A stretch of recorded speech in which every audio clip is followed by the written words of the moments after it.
மதுரை நகருக்கு கண்ணகியுடன் வருகிறான் கோவலன். அங்கு அவன் செய்யாத குற்றத்திற்காக மரண தண்டனை பெறுகிறான். ஆராயாமல் தீர்ப்பளித்ததாக அரசன் மீது குற்றம் சாட்டும் கண்ணகி தன் கார் சிலம்பை கொண்டு தன் கணவன் கள்வன் அல்லன் என்பதனை உணர்ந்துகிறார். அரசனுக்கும் கண்ணகிக்கும் நடக்கும் உரையாடலே இங்கு பாடமாக அமைந்துள்ளது.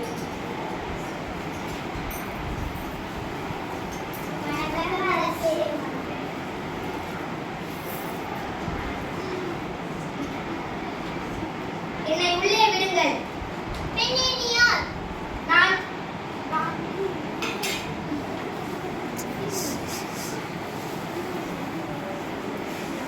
பெண்ணே, நீ யார்? நீ பிணத்துக்கு எதற்காக வந்தாய்? நான் நீதி கேட்டு வந்திருக்கிறேன். என்னை உள்ளே விட மாட்டோம். என்னை உள்ளே விடுங்கள், இல்லையெனில் சற்று பொறு.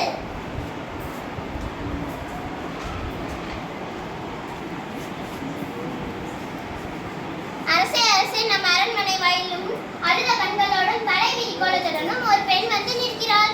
அப்படியா? அந்த பெண்ணுக்கு என்ன துயரமோ கேட்டாயா? கேட்டேன் மன்னவா. அதை பற்றி உங்களிடம் தான் கூற வேண்டும் என்று சொல்கிறாள். அவள் உங்களிடம் நீதி கேட்டு வந்திருப்பதாக கூறுகிறாள். நீதி கேட்டு வந்திருக்கிறாளா? சரி, அந்த பெண்ணை உடனே உள்ளே அனுப்பு.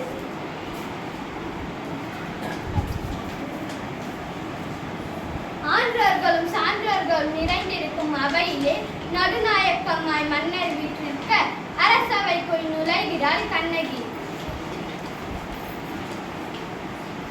இளங்கோடி போன்ற பெண்ணை அழுத கண்களோடும் தலைவிரி கோலத்துடனும் எம்மை காண வந்ததன் காரணம் என்ன? நீ யார்? உனக்கு என்ன வேண்டும்? ஆராயாது நீதி வழங்கிய மன்னனே, என்னையா யார் என்று கேட்கிறாய்? சொல்கிறேன் கேள். உலகம் வியக்கும் மன்னன் ஒரு புறாவுக்காக தன் உடலையே தந்த சிவி மன்னனை பற்றி நீ அறிவாயா? பார் போற்றும் பசுவை மக்கள் தெய்வமென வணங்க அதன் கஞ்சை தேர்காலில் இட்டுக் கொன்ற தன் மகனையும் அதே தேர்காலில் இட்டுக் கொன்றானே மனுநீதி சோழன், அவனை பற்றி நீ அறிவாயா? பெண்ணை, நான் கேட்ட வினாவுக்கு இன்னும் நீ விடை கூறவில்லை. அதை விட்டுவிட்டு வேறு எதையோ கூறிக்கொண்டிருக்கிறாய்.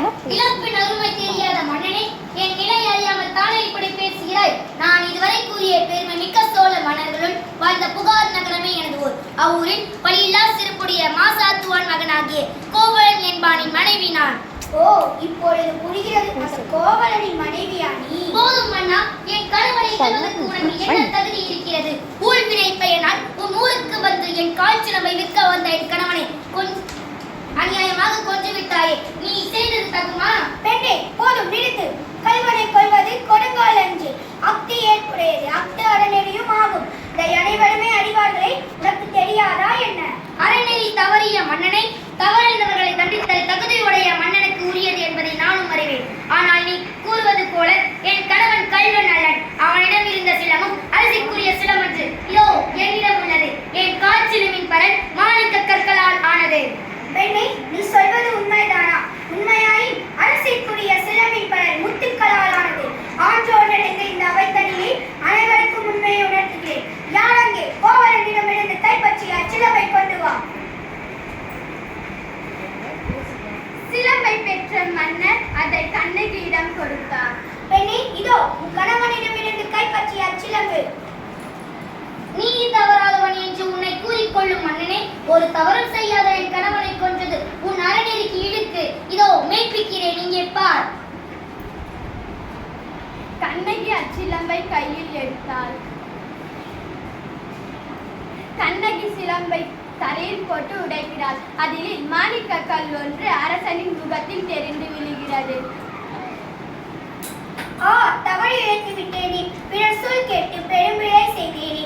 யானோ அரசன், யானே கல்வன், இதுவரை என் குலத்தில் எவரும் செய்யாத பழிச்சொலுக்கு ஆளாகி விட்டேனே. இனிமேல் யான் உயிரோடு இருந்தால் தகுமா? என் வாழ்நாளெல்லாம் இன்றோடு முடிவதாக. எனக்கு வெண்கொற்ற கொடை எதற்கு? செங்கோல் தான் எதற்கு? அரசே, இல்லாத அரண்மனை எனக்கு எதற்கு? அழியட்டும், அழியட்டும், மதுரை நகரமே